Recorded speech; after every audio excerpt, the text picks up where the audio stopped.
Thank you. Good afternoon. Welcome to the White House. As a mother and as First Lady, it concerns me that in today's fast-paced and ever-connected world, children can be less prepared to express or manage their emotions, and oftentimes turn to forms of destructive or addictive behavior such as bullying, drug addiction, or even suicide. I feel strongly that as adults, we can and should be best at educating our children about the importance of a healthy and balanced life.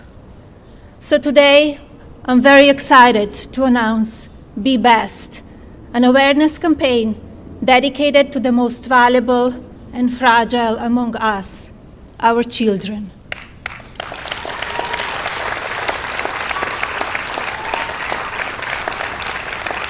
There is one goal to be best, and that is to educate children about the many issues they are facing today. If we truly listen to what our kids have to say, whether it be their concerns or ideas, adults can provide them the support and tools they need to grow up to be happy and productive adults who contribute positively to society and their global communities. At the same time, children deserve every opportunity to enjoy their innocence. Every child should know it is safe to make mistakes and that there are supportive adults and friends nearby to catch them if they fail. We also need to be mindful that they should learn to trust in themselves and their own emotions. I believe our responsibility lies in the critical time before a child reaches adulthood.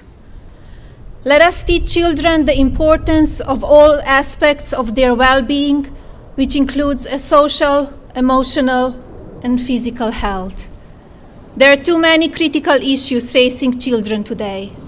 So the three main pillars of Be Best will include well-being, social media use, and opioid abuse. Together, I believe we should strive to provide kids with the tools they need to cultivate their social and emotional health.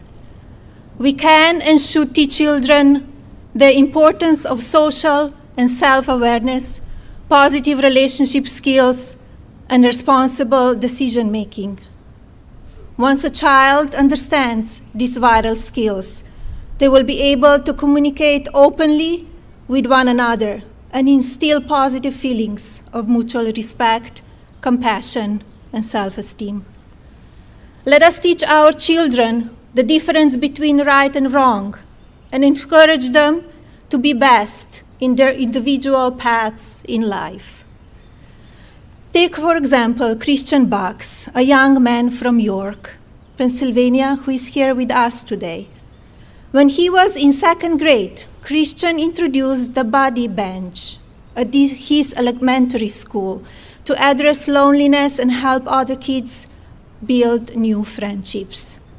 The buddy bench allows classmates to connect during recess and helps ensure that no student feels lonely.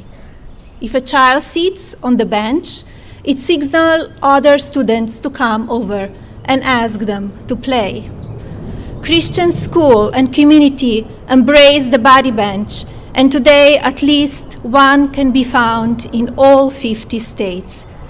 Thank you, Christian, for your commitment to kindness. You should be very proud of your work, which is, I know, help countless children. Please stand up. Bravo.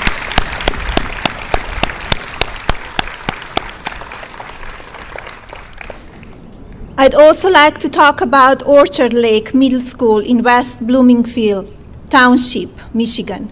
I visited the school in October as part of National Bullying Prevention Month to speak to its students about the importance of being kind. While I was there, I visited their Viking Huddle class, which focuses on social emotional learning and teaches lessons about respecting others, inclusion, and being kind. As part of Be Best, I plan to highlight ideas and programs such as Body Bench and Viking Huddle Class, with the hope that other schools or community groups will be inspired to replace their efforts and take steps to improve the well-being of our children. We have invited some of the Viking Huddle Class here today. Thank you all for being and taking time here with us in the White House.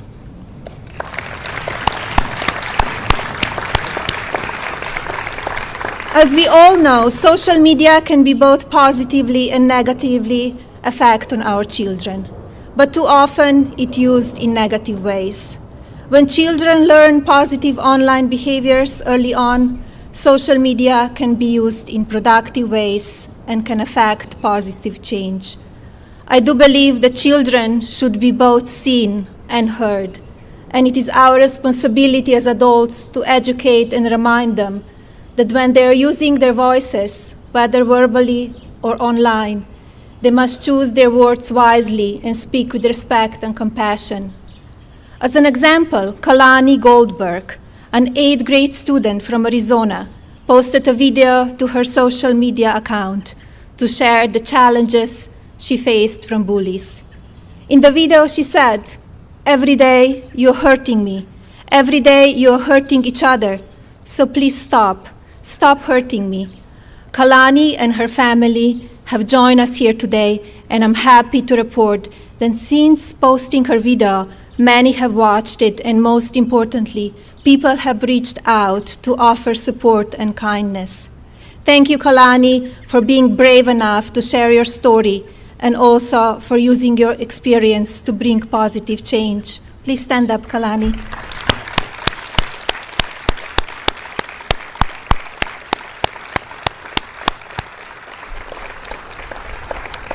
I first learned about the real consequences of our nation's opioid epidemic during my husband's campaign.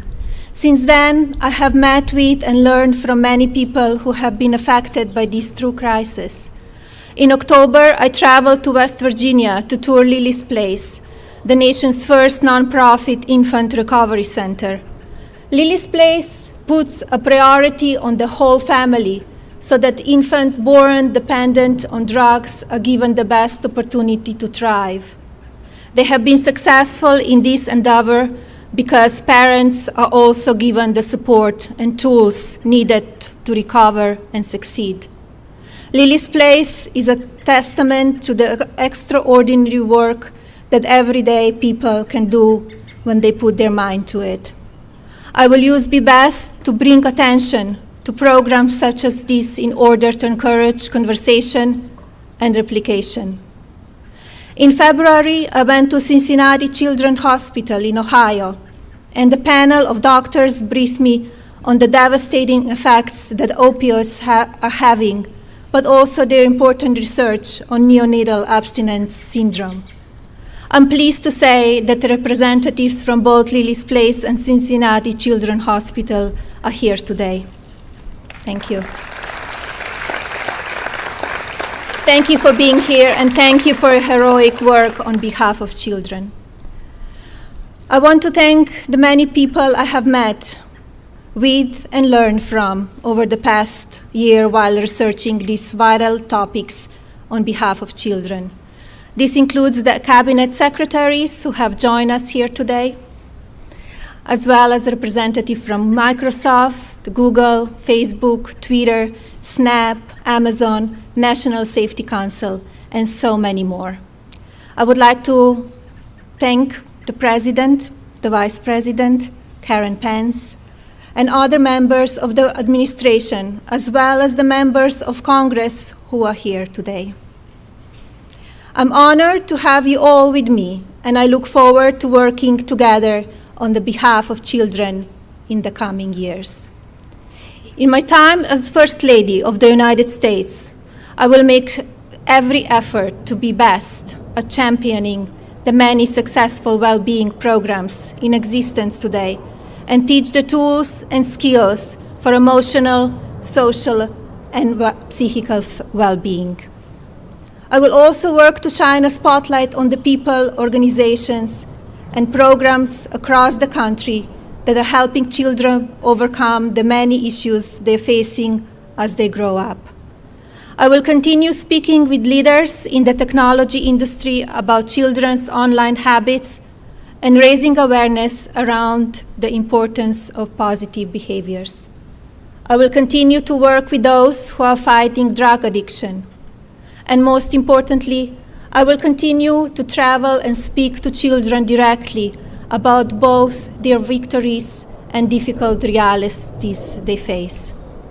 My hope is that together we can be best at helping children and families find effective ways to educate themselves and support each other. I'm asking you all to join me in providing support and guidance to our children so that we can make a real difference. How we raise and educate our children on a variety of topics will provide the blueprint for the next generation. Together, let's encourage children to dream big, think big, and do all they can to be best in everything that they do. Thank you all for being here today. God bless you, your families, our children, and God bless the United States of America.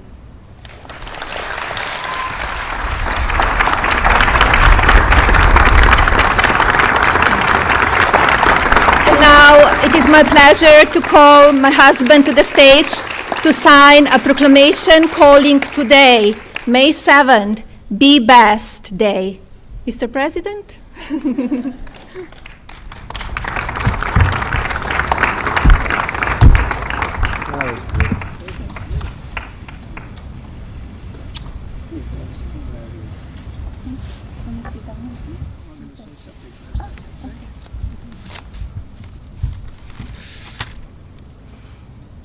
Melania, thank you very much. That was truly a beautiful and heartfelt speech.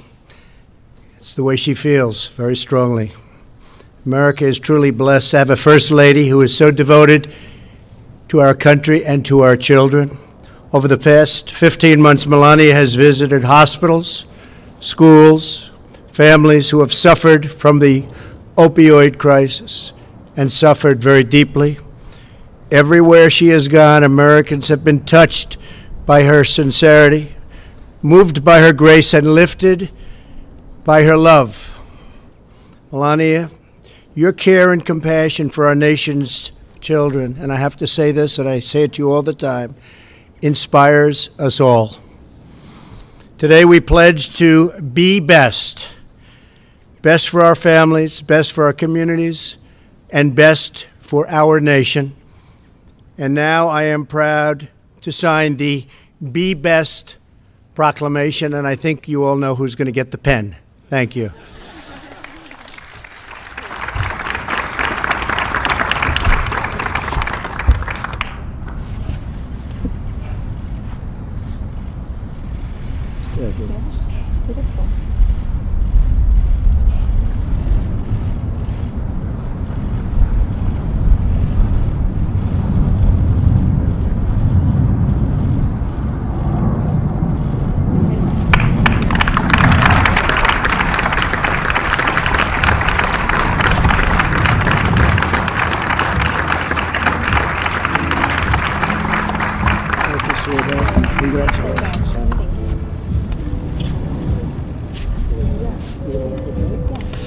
Thank you, everybody, very much. Thank you. Thank you, Mike.